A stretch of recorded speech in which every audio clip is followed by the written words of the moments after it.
I think it's true to say that in life, there are times, particularly when we're down on our luck, when we all look to someone for guidance.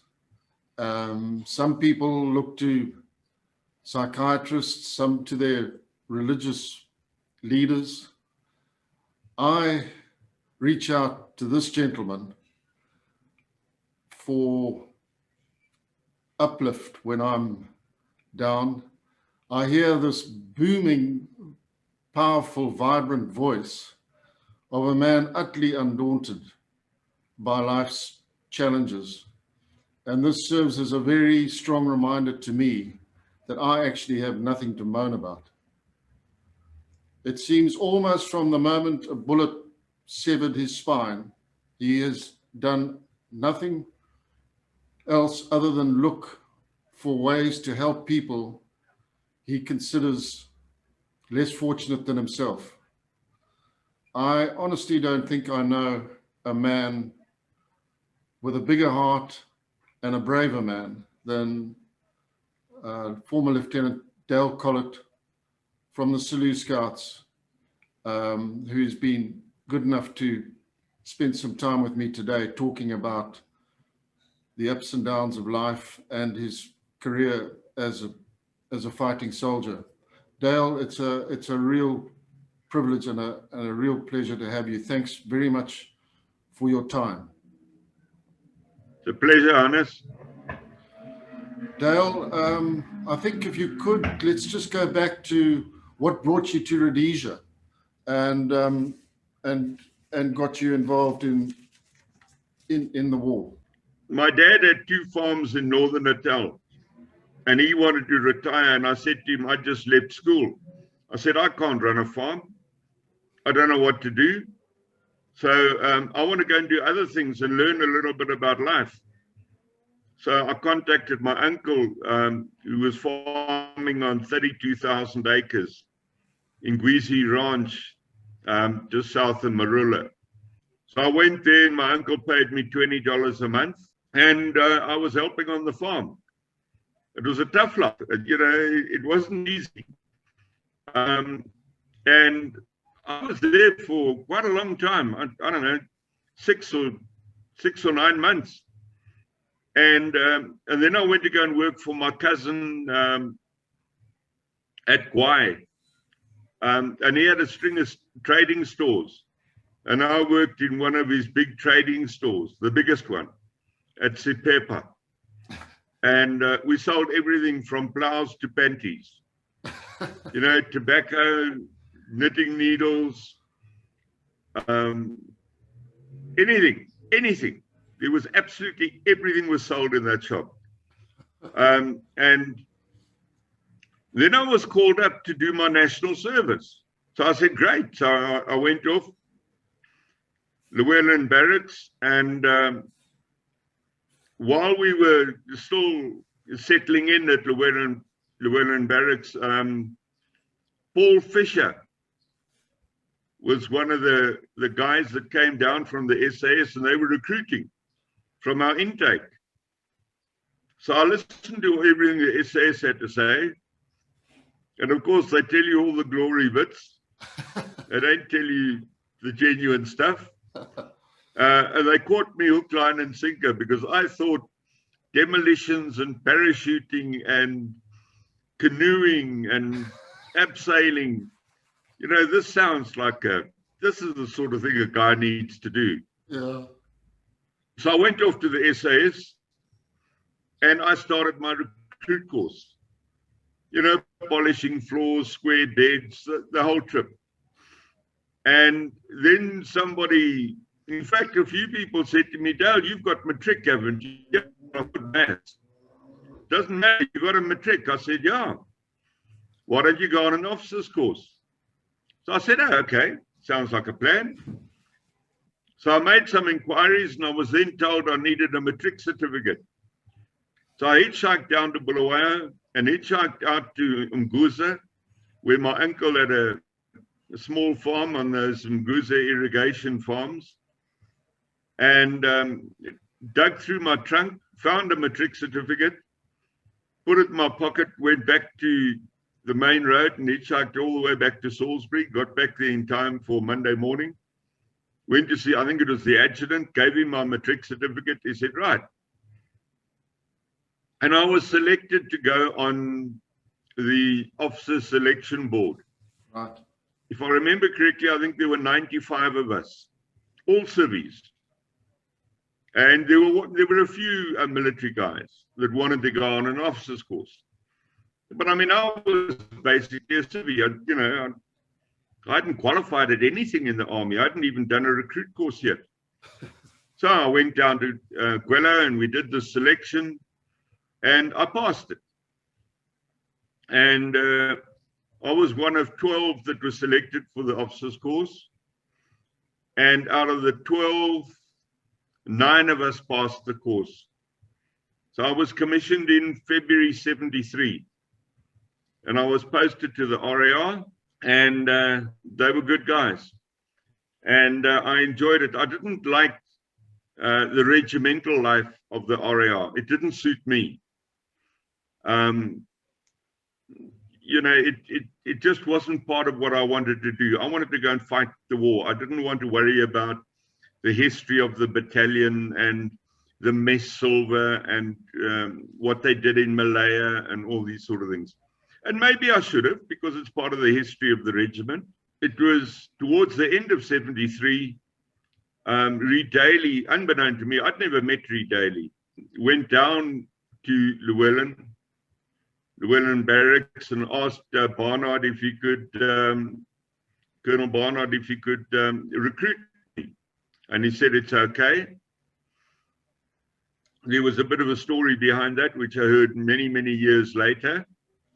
But at that stage, I was operating with the RAR in Mozambique. And the next minute, the chopper saying, we've come to pick up Sunray. And that was me. I didn't know what it was about. So I got hold of my sergeant major and I gave him the map and the compass and whatever I needed to hand over to him. And we found the chopper found an LZ, so we tracked over there. I got in the chopper and went back to our base in Rhodesia. From there, a light aircraft picked me up and took me to Centenary, okay, which was where the RAR were based at that time. And there was nothing there for me. I had any kit. It was a bit of a shambles. Because I never had any kit. I was kicked out the officer's mess because I wasn't dressed properly. So I then went to the WOs and sergeant's mess and got absolutely pissed. And the next day, a light aircraft flew me across to Bandura. And I was taken to the 2 Brigade headquarters. And I was sort of sitting around there looking around, thought, shit, what's going on here now? And then I saw Stretch Franklin and Henny Pretorius. And then Charlie Krause pitched up. And so we were chatting. Now I felt at home because there were a few people I knew. And we went into the ops room. And Reed Daly spoke to all of us and said, I want to emphasize that this is a voluntary thing. If you want to volunteer for a new unit, let me know. So I listened to all this stuff and I didn't understand what he was talking about. I didn't know what a pseudo operation was, and we were going to go and do pseudo operations. But I looked around at the guys that were there and I thought, well, if I don't really care what pseudo operations, I'll fit into that somehow. So why don't we, if I'm going to be working with the likes of Stretch Franklin, that's fantastic. That's where I want to be. So I said, yes, put my hand up. And he said, okay. We were taken down to an old mine farmhouse in Bandura, and that's where we had our camp. And I didn't know who were soldiers and who were ex-cooks or what we were meant to do. I knew nothing. And slowly I got into it, and that's how I got into the Selous Scouts. Tell us about your early And operations, Dale. that was the best. Were you doing pseudo ops initially? Your first operations? I only ever did pseudo ops in the Scouts, right up until the very end when I was injured.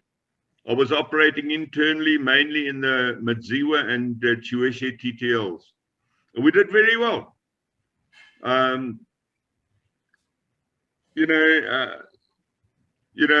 At one stage it was a case of there's a group operating in, they've located a group in this area. Who located it? Dale Collett and his team. Jesus, let's go. And everybody would rush off because they were sure of a kill. And that went on for quite a while. Dale, just talk us through. So I built up quite a reputation.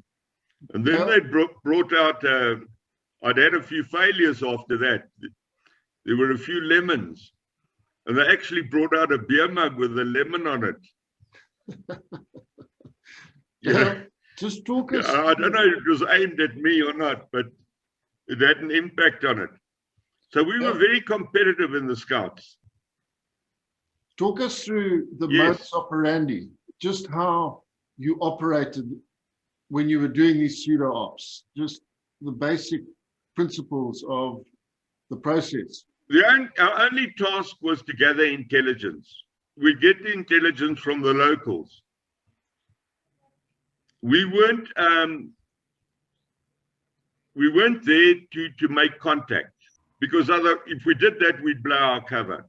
So you'd get the intelligence, work on that intelligence, try and identify where the group was, and then call in the fire force. Dale, did you hang back? So we'd remain clean. Did you, when your Black Scouts were interacting with the locals, did you stay in the background, or did you actually go into those meetings? No, I never went into the meetings, but I'd be very close by. I'd be put as a sentry on the edge of the village or something like that. And they'd be inside talking to the locals and drinking beer, eating chicken. And they never kept any for us. We'd go back and eat bully beef or beans or something. So were you operating as a lone European with? No, there was Chunky Graham, Chris Minnis, Boyd, and myself. In your call sign? In those early days, yes. And there was Stretch Franklin. And then operational needs became so great, they split my group into two, and Stretch took one group and I stayed with the other group. And we'd all worked together for a long time. And we were equally successful. Dale, it went very well. Were you ever compromised? Did the locals ever tumble to the fact that you weren't the genuine article and react? No, I was never compromised so that we couldn't operate in the area. So therefore, I don't think I was compromised.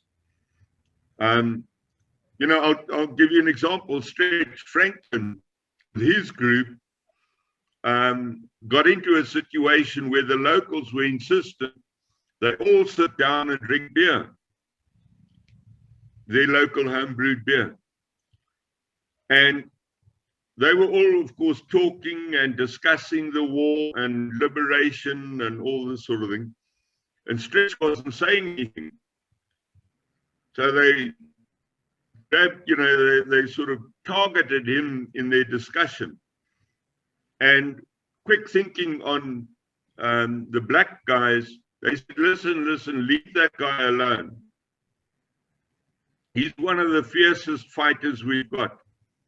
And unfortunately, he was shot in the throat and he can't speak. And that's why he doesn't talk. But don't mess with him, because he'll take you out sooner than blink. And then they relaxed and sat back and, respected him. And Stretch was actually, I believe, I wasn't there, This is after we'd split up. He took one group and I took the other. You know, he was treated with a lot of respect, and they sort of just kept out of his way. And they were hell of a chuffed that he was there, in fact, that they had the honor of having this liberation fighter who was so highly recognized in their midst. It was just quick thinking, and that, I mean, that's what it's all about, isn't it? It wasn't dangerous at the time. Dale, just we were obviously very aware all the time that if they did suspect us of being a pseudo group, and as in the beginning we were fine, but it soon became apparent to the locals that there were pseudo groups operating in the area, and they called us skuzapo, which is like a pickpocket. If a pickpocket wants to pick your pocket, he's going to bump into you and he'll say skuzapo, excuse me. And so that's what they called us. And so we had to convince them that we weren't. Yeah, we did. Dale, you were obviously at times working with ex-fighters from the other side, ex-Handler guys who'd now been turned. Yes. Did you have any concerns that they might turn on you, or were you pretty relaxed? Never. No, very relaxed. I never had any concerns like that. I mean, if we got a new guy into our group, we would give him his rifle back, but we'd doctor the firing pin so he didn't fire. Until but we'd give him the ammo and everything. And yeah, just to make sure, you know, we didn't want any horrible accidents taking place. And it wouldn't be long, and we trust him fully, because the new captures were extremely valuable to us, and we used them a lot. And once they realized we were using them and they were now part of the team and they were also valuable to us, they blended in with us perfectly. Dale, just talk us through the turning process from the time a guy was captured. How did you turn these guys? You know, when a guy was captured, depending on his level of importance, he'd be handed over to SB, because they'd have to do an interrogation of him. Maybe he was a senior political commissar or a major organizer within their organization. Obviously, they'd have a lot more to talk to him about than we would. But the low-level guys, which we needed, because it was new faces in our group, and we couldn't just be one group all the time. We had to be an evolving group, because we'd go back to Mozambique for training, supposedly, of course, and come back with new recruits and all this sort of thing. And the new recruits would know the names of their instructors. So the locals could say, and who instructed you? You say, well, it was Joe Soap and Peter Matambo. Oh, yes, we've heard of them. I say, you guys must be the genuine guys. It was really that simple. But a mistake could turn the other just as quickly. I'm sure. Dale, talk about some of the soldiers that you worked with that really stood out, that got your attention, black and white guys. I think the guy that really impressed me a lot was Stretch Franklin. He was a good mate of mine too, and we worked together a lot. That was just within my group.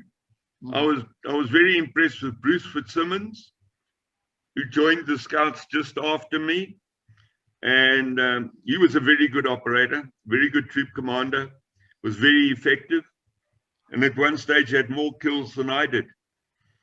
And that gave me a wake-up call. So we had to get going like hell to try and catch up to old Bruce. So there was this friendly rivalry between us. But he was a good operator. There were many of them. Russell Jenkinson, who's just died recently, was a very good operator. I think he worked with Bruce Fitzsimmons. No, there were quite a few. And of the Black Scouts? Out of, oh no, there were many. Oh, there were many. There was Ringondo, Rapson Maposa. No, there were plenty of them. Guyon. One of the best guys I had was Michael Mangarai, and he was a Turngook. Outstanding man. He was a political commissar for them and came to work for us and ended up in my troop. He was very valuable. Dale, because he was trained to convert the local population. Did you ever actually talk politics with these guys who turned to try and get a better understanding of what their thinking was when they went to join and when they decided to change sides? No, not really. That was that, you know, we just wanted to be soldiers together. I always felt that if you started to dig into that, they're going to think, what's he asking all these questions for? Yeah. Doesn't he trust me? Yeah. So we just leave it. We just left it alone and let them do, and just be part of the team. We were a family and we looked after each other. We never had guys going AWOL. I never had anybody ever run away or go missing. Never. Honestly.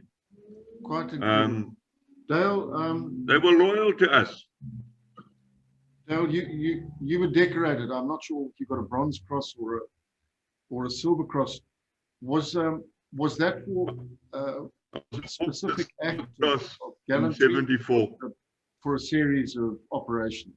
No, it was nothing specific. It was a series of operations that we did, and the continuing pseudo operations that we were doing, and being very successful at it. It wasn't, I don't think, extremely dangerous, but you never knew where the danger would come from. I did end up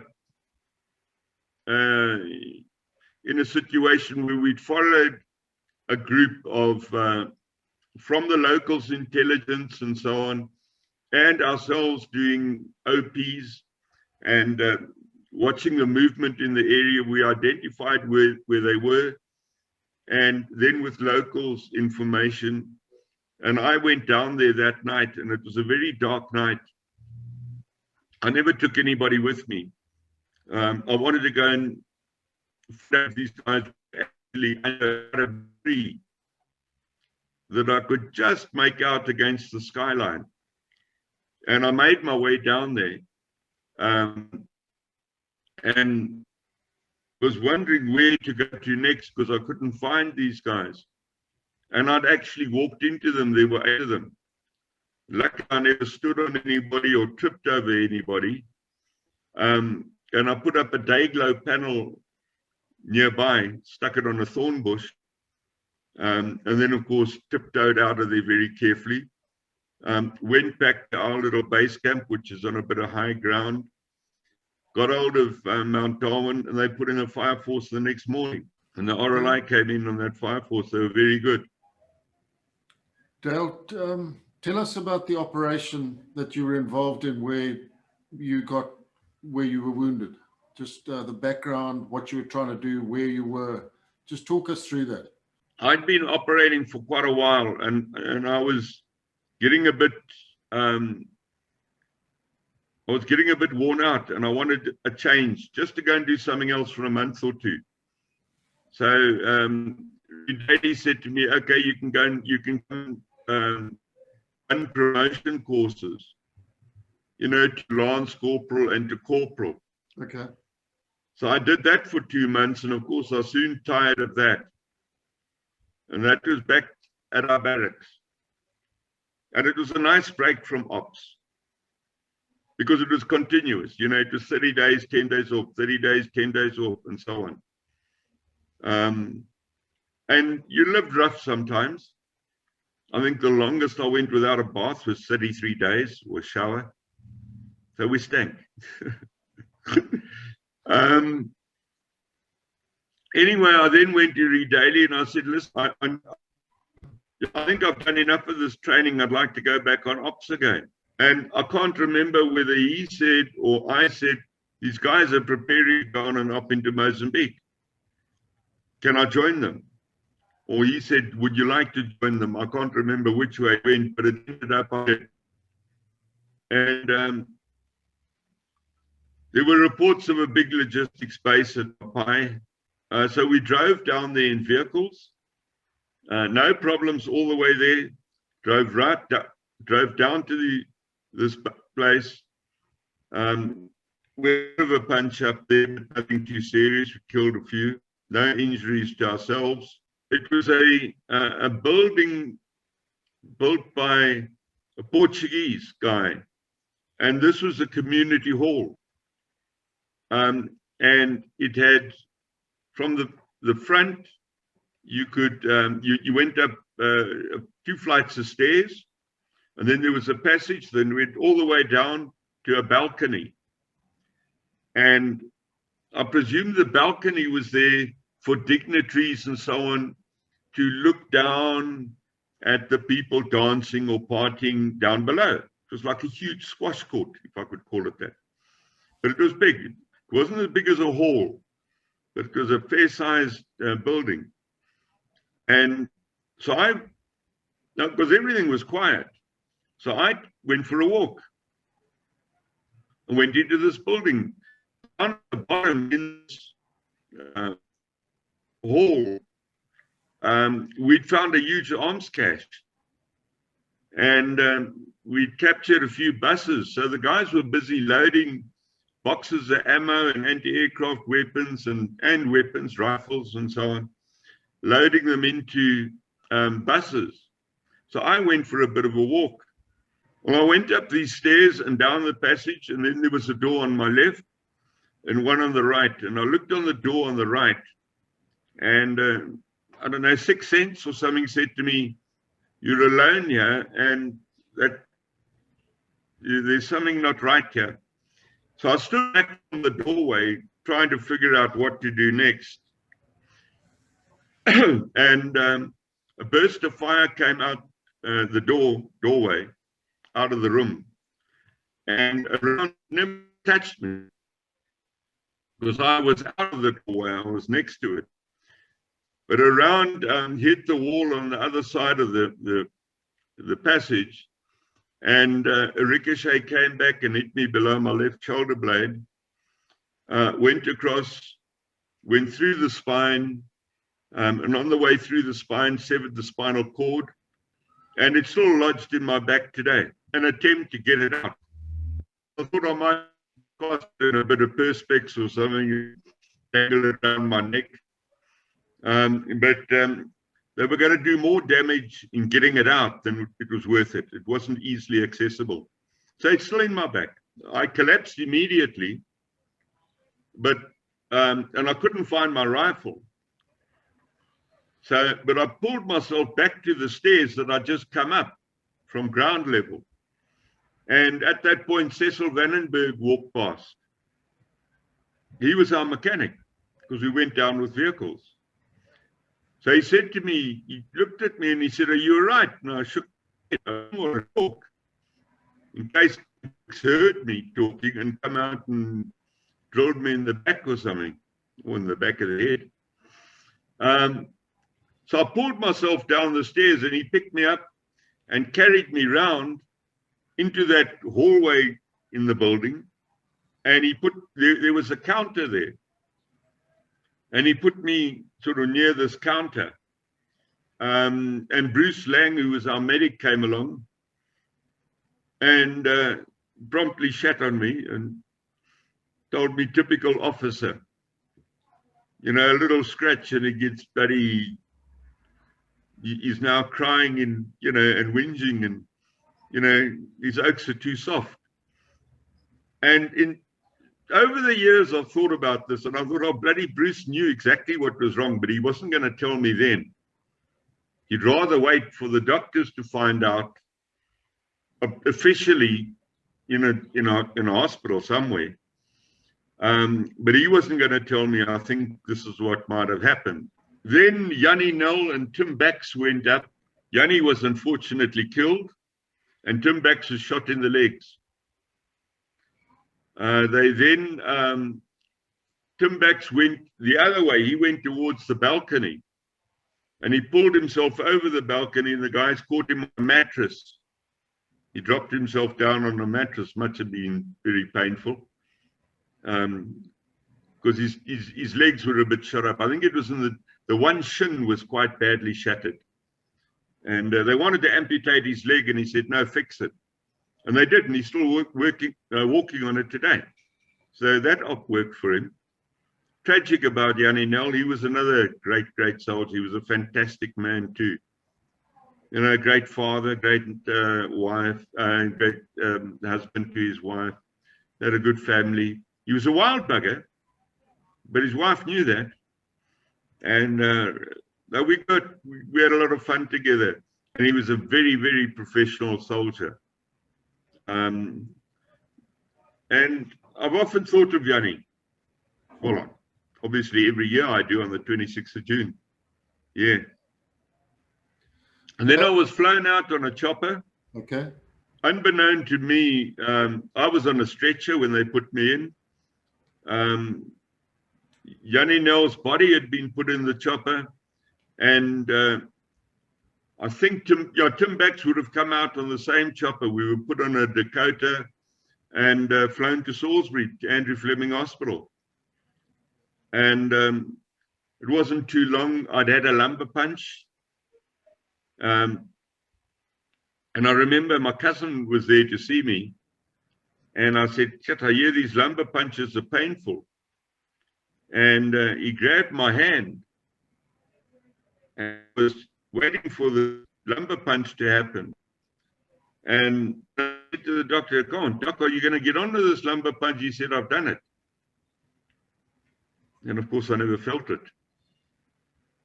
I don't know. I presume they'd extracted the marrow, I believe, and then they test it or check it or whatever. But I think just having that injection, which apparently goes right into the spine, you know, and I'm told it's very painful. I never felt a thing. So I think that was a pretty good indication to the doctor. Anyway, a little while later, he came to me and he said, "Dale, look, I've got good news and bad news."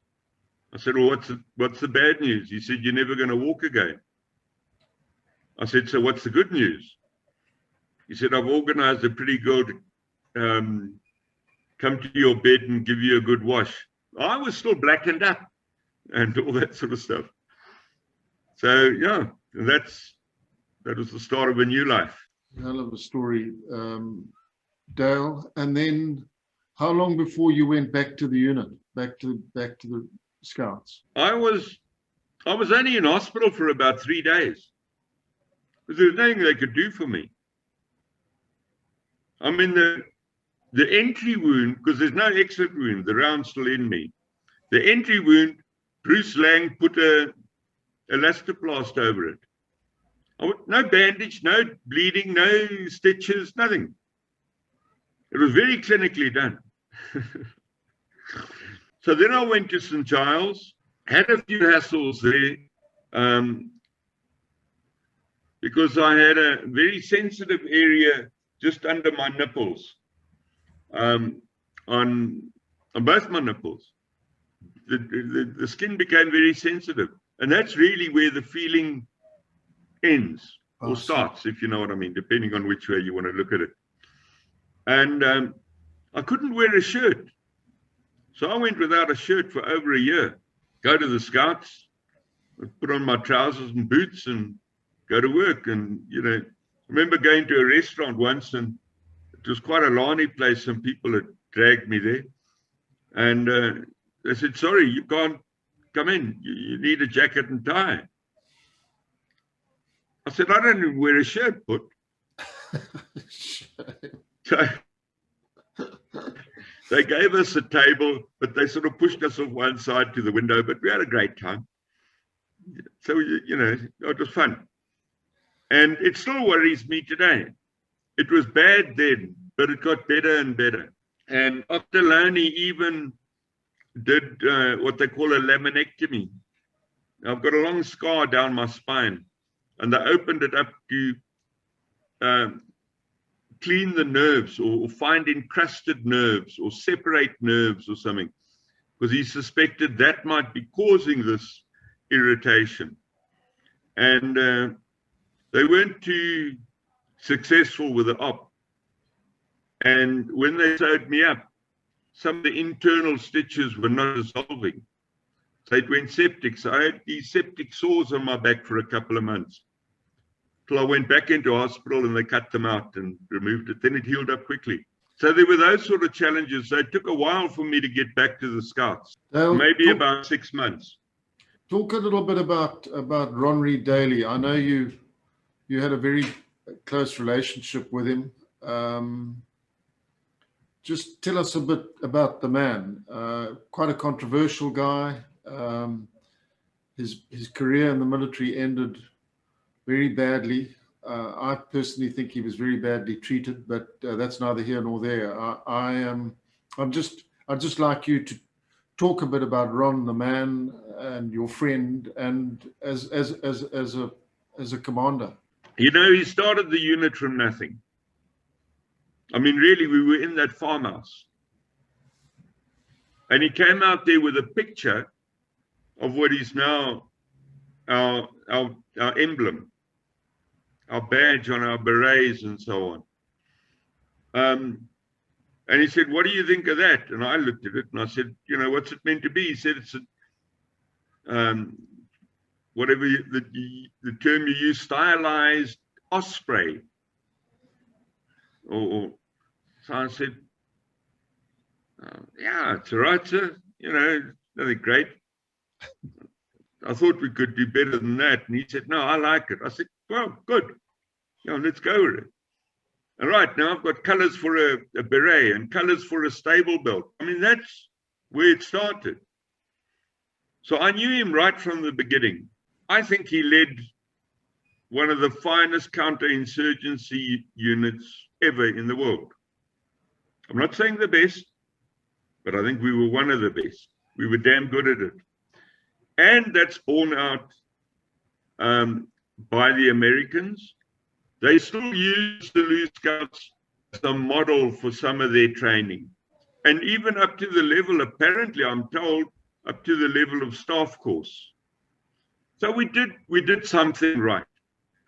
And a lot of that was because of Reed Daly. He cared for his men a tremendous amount. He came to see me in hospital after I was injured. He didn't stay too long. I remember the incident. He asked me how I was, and I said, "Look, I'm fine.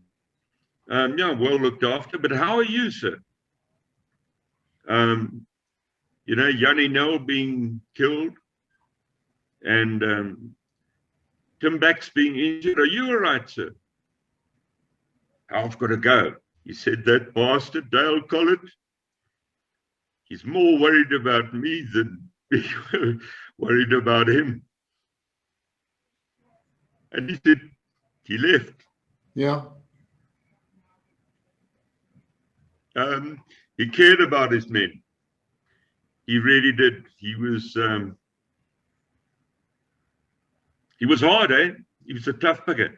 He crossed many times because he'd teach you pretty quickly, "Don't cross me, work with me, and we'll get on well." And we never had reason not to work with him. You know, we caused shit. I mean, I rode a motorbike through the officers' mess. And, you know, I broke a door down. One of these panel cheap bloody things. Reed Daly said, "No ways." I said, "I'll buy another door." He said, "You won't buy another door. You will buy a mukwa door." And I did. I had to buy a mukwa door.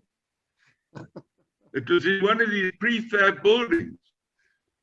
The door was so heavy that you had to hold it up when you opened it because it dragged on the ground. The wall couldn't hold the door up. But that's what he wanted, and that's what he got, and I paid for it. And you paid happily. You teach you a lesson about paying your mess bill. You can party, you can do what you like, but the next morning you'll be on the job. And we did. And most times we were there. Pretty much on time too. No, he was a good man. He was a very good man and a good commander. He was a very open thinker, wasn't he, Dale? I mean, he was always available to hear new ideas. In fact, not only that, he would ask me for advice. Not that I was a professional suit operator. I'd been only doing it for, let's say, 6 months. And then he'd call me and sit me down and say, Dale, what about this and what about that? How are you finding this? Why are you doing that? And he'd pick my brains to learn. But he'd do it in such a way, talk to me about this thing so that we can improve our situation, our requirements. Do we need any special weapons? Do we need this? How much support do you need? Do you need sort of support on standby all the time? And, you know, all these sort of things, which we didn't need. A lot of the time, we were just tromping through the bush from village to village, talking to locals every night, trying to gather information. So we didn't need any support or backup or anything.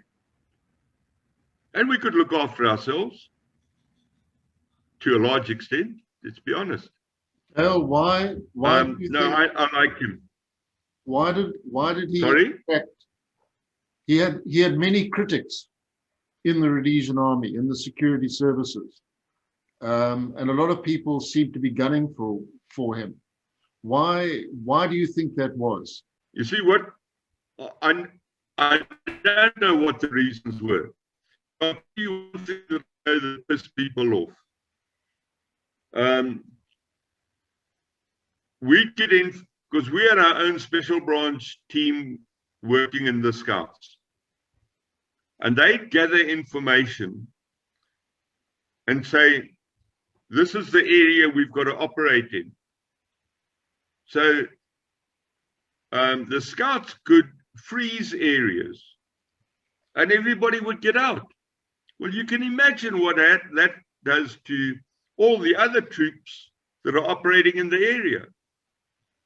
There'll be TF guys, there might be RLI patrols, there'd be RAR, whatever.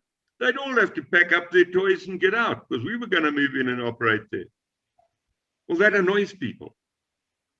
You know, they've also worked hard at working out where to patrol, where to set up their base camps and all this sort of thing. And we just tell them to pack up their toys and get out, and they had to. And we'd be pretty successful when they'd moved out. Dale, it's still a very touchy subject, but I want to get your view on it. Ron was ultimately accused of being involved in ivory smuggling and in the ivory trade, basically. What do you have to say about that? You know, the Ruber even went so far as to say that areas were frozen so that we daily could poach the jumbo in those areas. Never once in any of my operations in any frozen area did I ever see an elephant. You never even saw impala, unless it was on somebody's farm. There was no game there. There was nothing like that. Absolute hogwash. Absolute rubbish, in my opinion. There was nothing like that ever. You know, if guys wanted to poach, an ideal area to poach would have been in Kariba. As far as I know, not one single case of poaching for ivory took place in Kariba. I mean, we used to drive up the power line from Wafa Wafa, which was our training camp and where we did our selection. And there'd be jumbo on the power line. we'd drive up there, and in fact, they'd get so close, we had to be bloody careful. It was a lovely little evening drive. Take a few beers and drive up there and go and see these magnificent animals. Not one was ever responsible. I can remember when I was working with Ron on his book, him saying, pointing out the fact that, you know, he was actually operating with 20 or 30 of the best policemen in the country who were sharing a camp with him. How on earth was he going to be running an ivory smuggling syndicate with that sort of presence just outside his front door? It is preposterous, but it's amazing how much traction the story got. Yes, but, you know, look, we were just extremely successful. And we had some of Rhodesia's finest come and join the Selous Scouts. You know, we had most of the national rugby team were in the Scouts. Mm. You know, I don't know how many, but there were a lot of them. Mm. There were a lot of them. And add in Neil Creel and Tim Keller and Rick Passaportis and so on. I would have defied, I think we could have taken on Northern Transvaal at some stage, you know. But we were too busy fighting the war, and we were unfit and never practiced and so on. Well, there was that one, you know, and you really think that if there was ivory smuggling going on within the Selous Scouts, that these fine men and women would have joined? They would have resigned and left because they don't want to be tainted with that. None of that ever happened. I believe, Dale, that the whole investigation was a cunning plan designed to get rid of Reed Daly because he was too effective. And I think there were powers that were actively working against us that wanted him out the way because he was a problem. And I think that whole thing was a stitch-up myself. It's quite likely. I wouldn't know. You know, I'd been injured by then, so I wasn't involved in operations. And in fact, I might even have left Rhodesia because I left there early. I was injured in '76, and I came down south in about '78. Well, Dale, I can't thank you enough. I wasn't there at that time, so I really can't comment. Dale, I can't thank you enough for taking the time out to speak to me and getting your story on the record.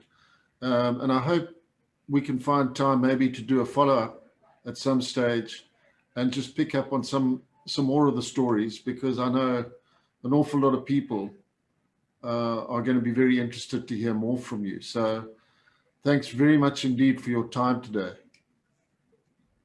All right, Hannes. This is not the sort of thing that I normally do. I live a very simple life out here on the plaas, and it's only 2 hectares. Very comfortable. We grow a lot of veggies. We've got some chickens. We've got lots of chilies and garlic. So I don't have a lot of people around, except I must just say that a mate of mine started what they called the raid. So every about 3 months, guys pitch up at my in their bedrolls, and we sit and we cry and talk until the late hours, or until sunrise, and then we'll fry some eggs and have a roll and a cup of coffee, sit down, chat some more, get in their cars, and they leave me in peace for another 3 months. And it's become a tradition. And we've got another one coming up within a short while. And I'm starting to take my radio now to calm my nerves because it gets hectic. I've got to get up there in the not too distant future, Dale. You really are. I mean it. You're a huge inspiration to me, and the fact that I can call you a friend is something I'm enormously proud of. So thanks. Well, thank you, Hannes. Thanks for. And keep well. Look after yourselves. And to all the viewers interested in the Scouts, look at the good stuff. We weren't a bunch of bad guys. All the best, Hannes. Cheers, Dale. As we say in the Scouts, Amwe Chete. Cheers, Dale.